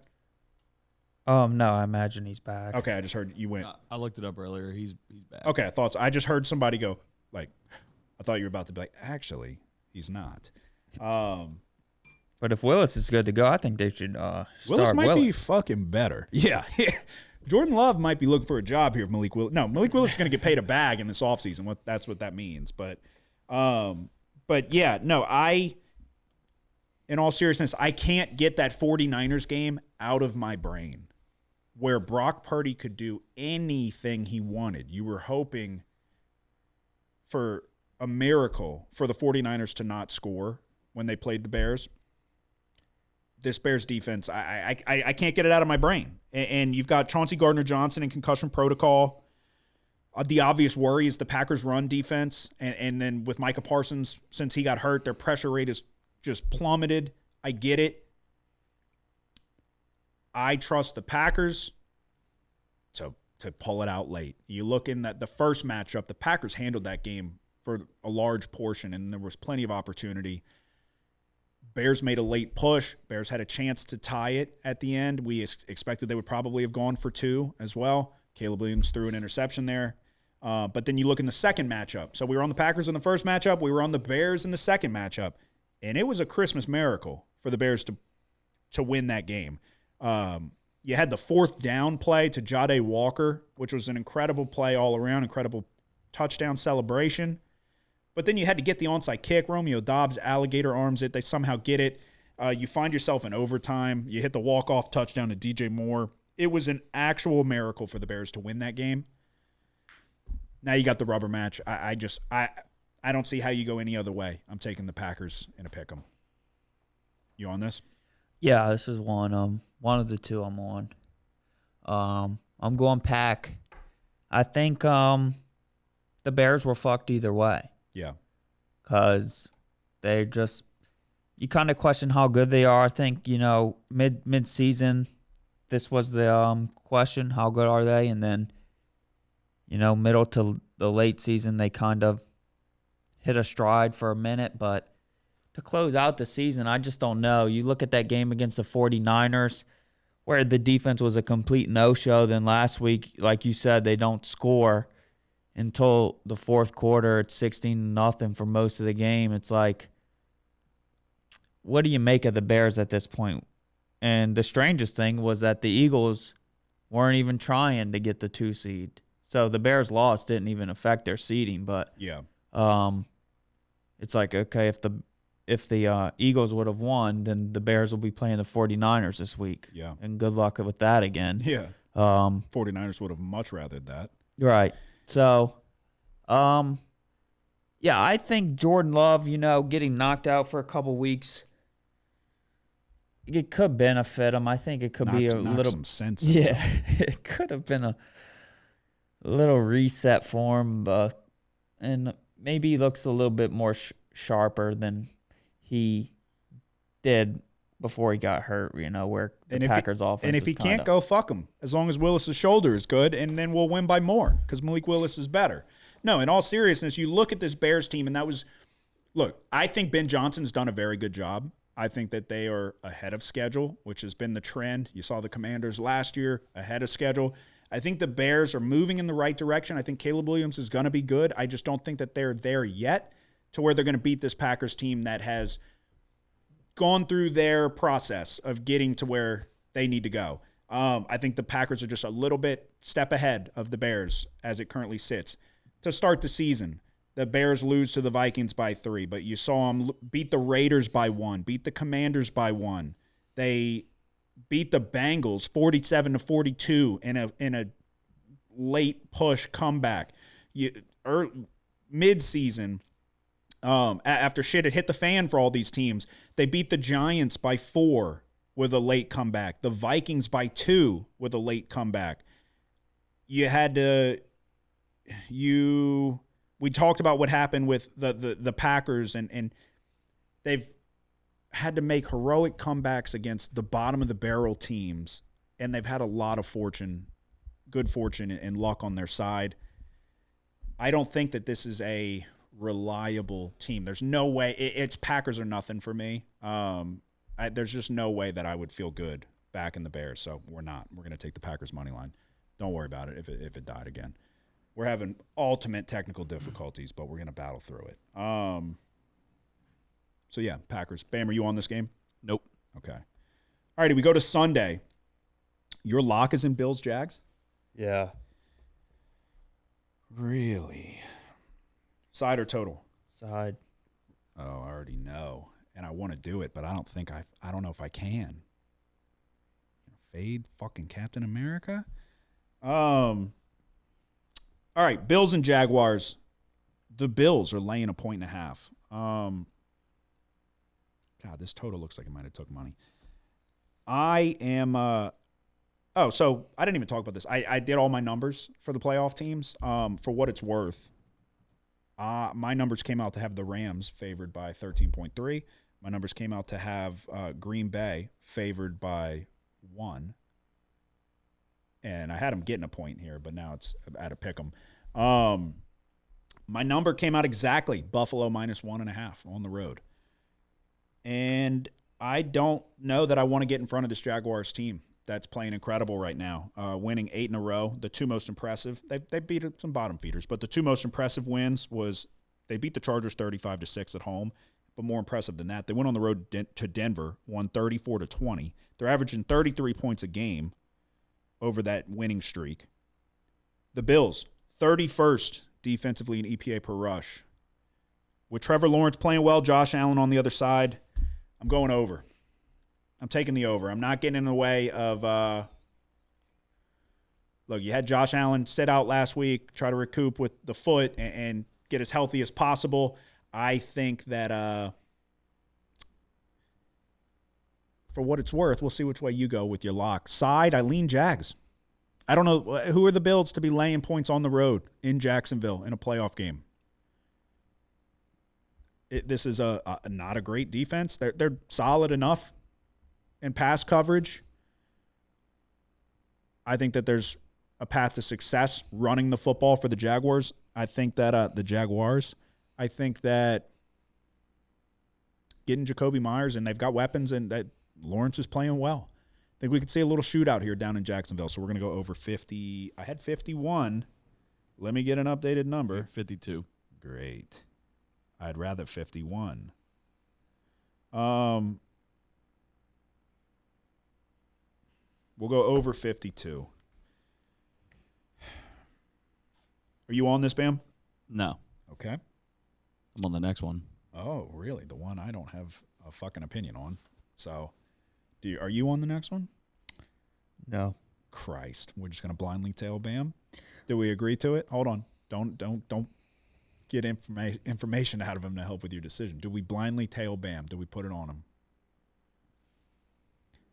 Yeah. Yeah. But only if you like it. I'm going to be so fucking pissed. Okay. If this doesn't win, Bam. All right, so If this is going to win. okay, hold on, Bam, relax. 49ers and Eagles. You got the Niners going on the road to Philly. The Eagles are laying 4.5 points. The total sits at 44.5. Nick nor myself have a strong enough opinion on this game that we feel confident giving out a bet ourselves. So we are going to give the floor to Bam to sell us. And we both had strong leans, and we were in agreement on the side. We're going to give the floor to Bam to sell us on this pick. It's up to you, the listener or viewer, to decide if you want to tail this, but we will. Bam, which way are you going? How are we getting to the window? We're going Eagles. -4.5 here. I know what you're thinking. 49ers all day. That's what they want you to think. But Bam's an idiot. We were thinking Eagles. Bring it. What's the first quarter stats? what? You got the first quarter stats? You just threw him for a loop. No idea what you're talking about. Why are you asking that? I don't know either. He used to split them all up in the Well, quarters. yeah, okay. Oh. He forgot how he breaks down games. Well, he's throwing dumb. Anyway, the Eagles have He said, I don't have a fucking clue what you're saying. the Eagles, they sat Jalen Hurts and Saquon. The Eagles are pretty much healthy.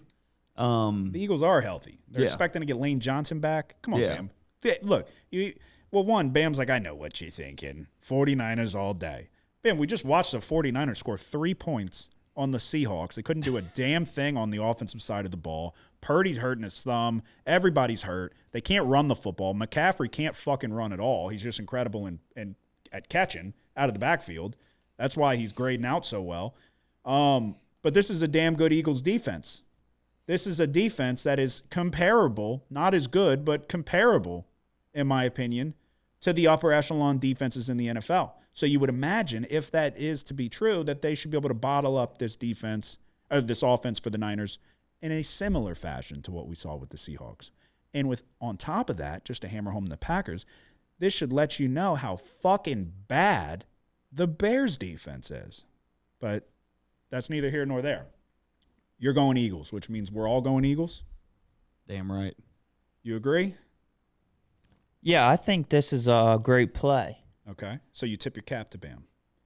Yeah, this is a nightmare matchup for the 49ers. And this is kind of like, it seems like a game where,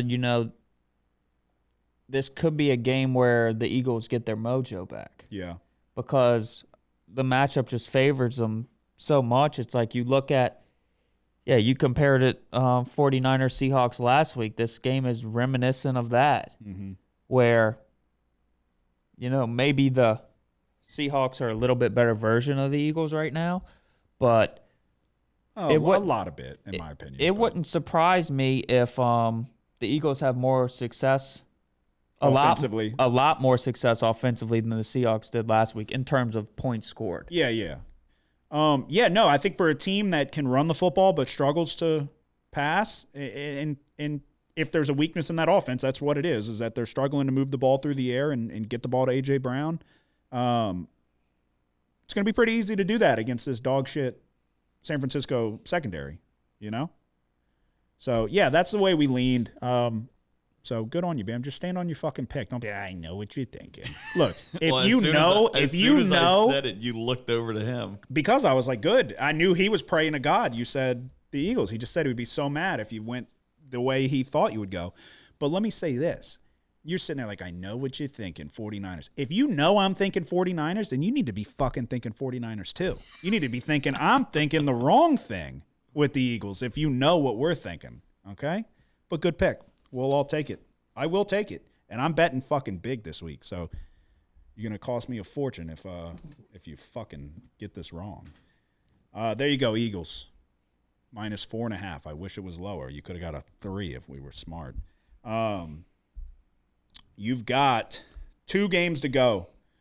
The AFC, Chargers, going on the road to take on the Patriots. The Chargers are 3.5-point underdogs. Total sits at 46.5. Is this one you're on? No, I'm not on this. Jesus, what are you I scared can't be of? on this. This one is one of the more intriguing matchups of the weekend, in my opinion, because this is one where I could see a number of different outcomes. I will not be shocked if the Patriots blow the doors off the Chargers. I will not be shocked if the Chargers hang in and make this a game and possibly even win. I'd probably be a little shocked if the Chargers blew the doors off the Patriots. But would I? I don't. This is looking like 28 degrees, but no significant weather to write home about. You would expect the healthiest Herbert we've seen in a couple weeks against a possible MVP Drake May. Really good quarterback matchup here. For me, this boils down to the 29th best red zone offense versus the 30th best red zone defense. Chargers can't score in the red zone. Patriots can't stop anybody in the red zone. Something's got to give. The Chargers, for what it's worth, do have one of the top red zone defenses and third down defenses. They have a very good secondary when healthy. I think there's a path for the Chargers to find success on the ground. Although, I will say, he's back. Milton Williams has returned. And he was making fucking plays against the Dolphins. The game wrecker. Yeah. Milton Williams might be the best defensive tackle in the league. I am going to take the Chargers plus 3.5. I don't love it, but I was banging the drum on this Chargers team. If I'm being honest with you, I'm sitting on a Chargers 20-1 Super Bowl. I don't love that at all.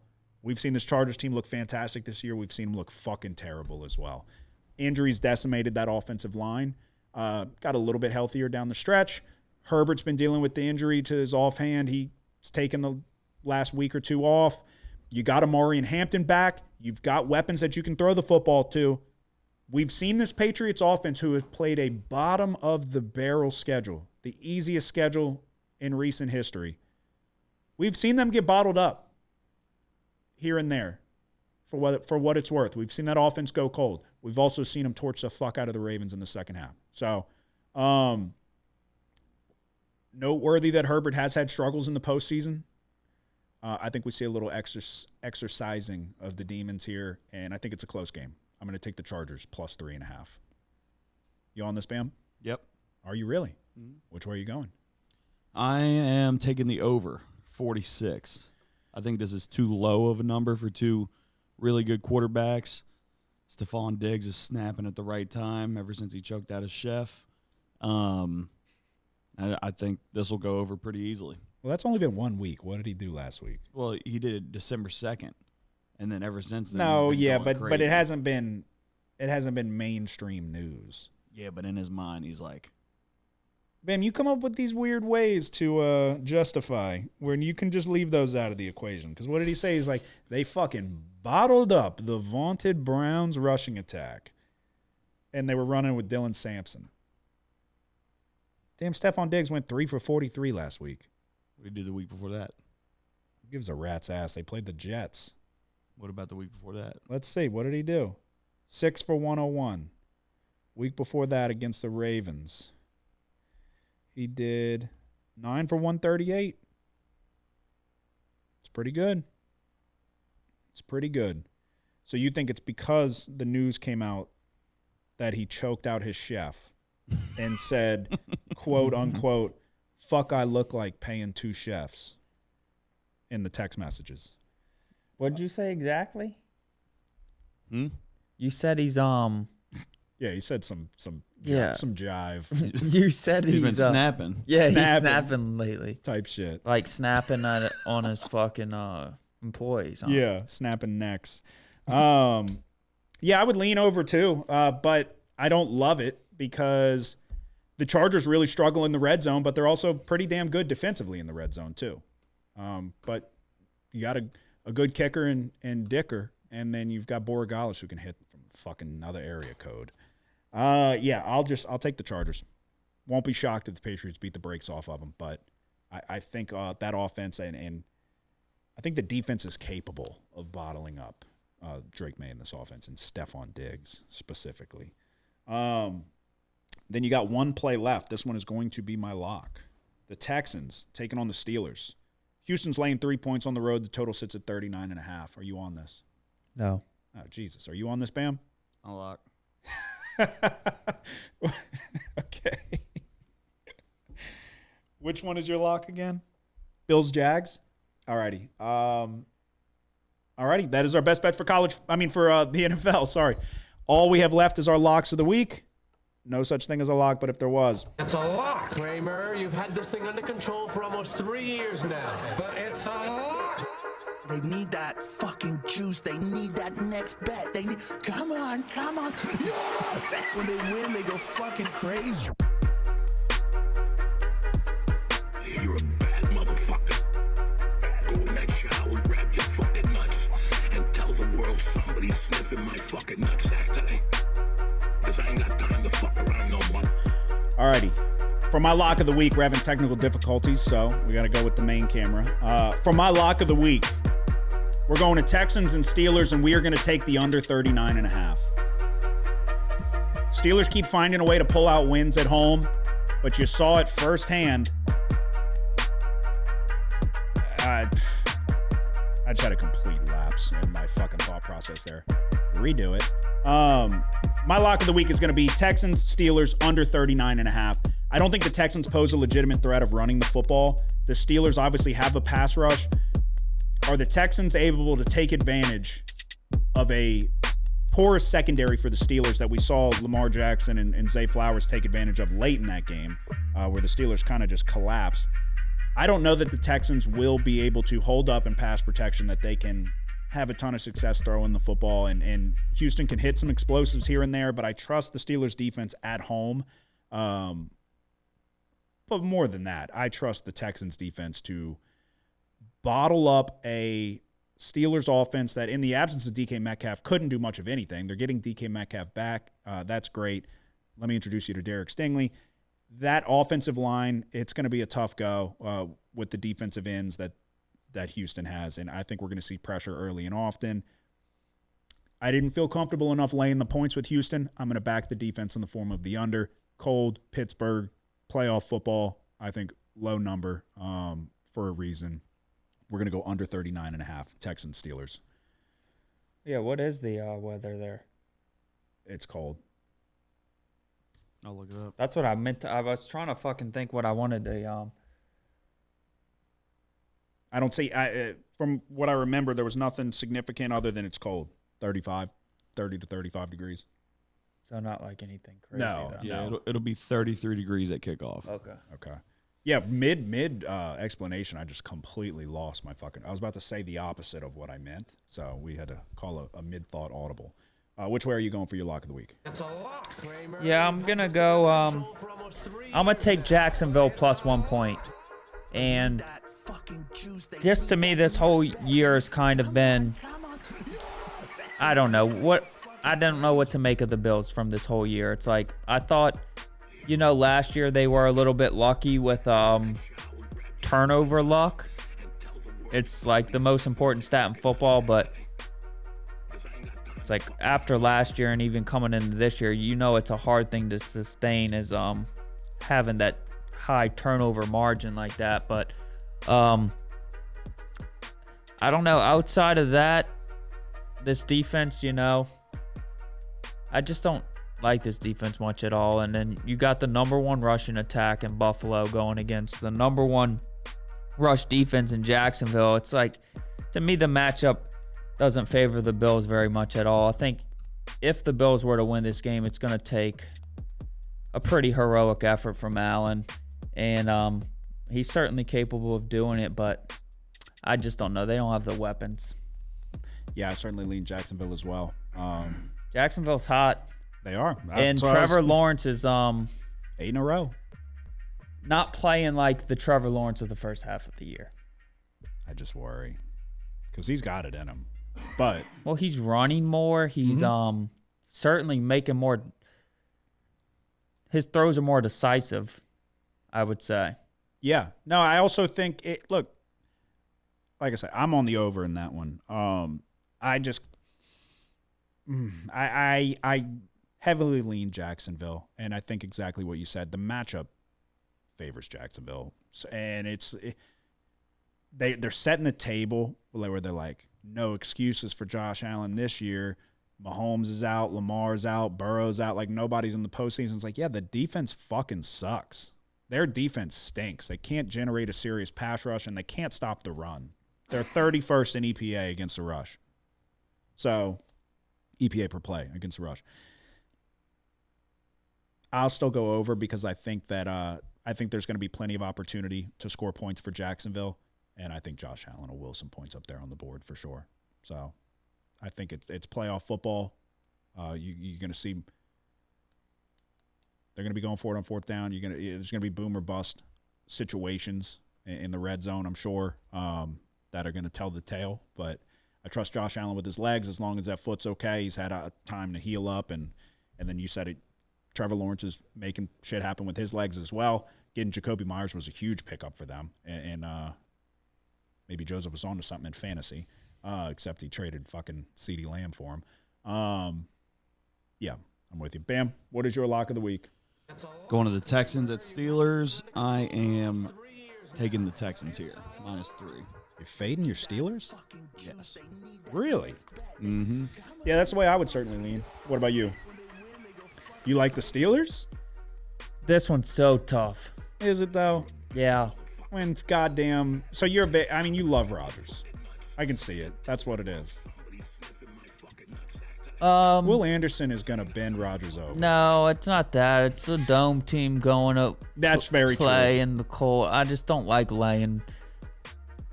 I don't know. I mean, hypothetically speaking, the Texans should murder them. Yeah. But this isn't. This is a Tomlin special, though. This is real life. Yeah. And no, things don't just happen like. There is some stock that needs to be put into that. It's a Texas team that plays indoors, and they're used to the southern heat. And, yeah, now you got to go to Pittsburgh, and they're going to play, what is it, the jig is up? They're going to play fucking Renegade. It's going to be rocking in there.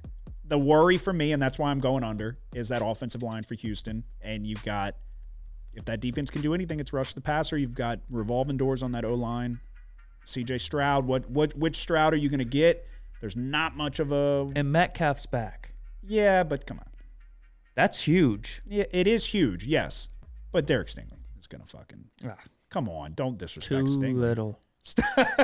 Yeah, right. No one can stop Metcalf. Except a lot of people this year. Metcalf's... I mean, what's his numbers?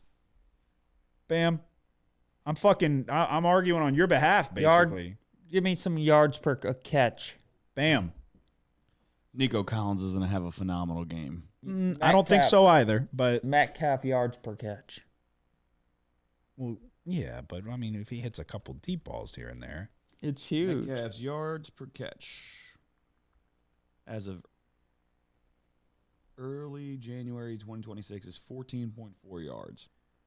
He's got 850 yards on the year. He's got 59 catches. Kenneth Gainwell's got 73.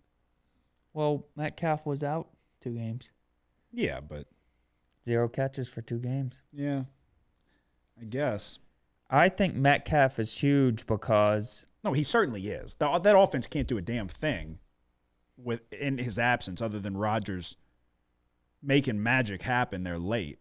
But, yeah, no, that's a huge... They need him very badly. It's just one-on-one. I mean, I don't...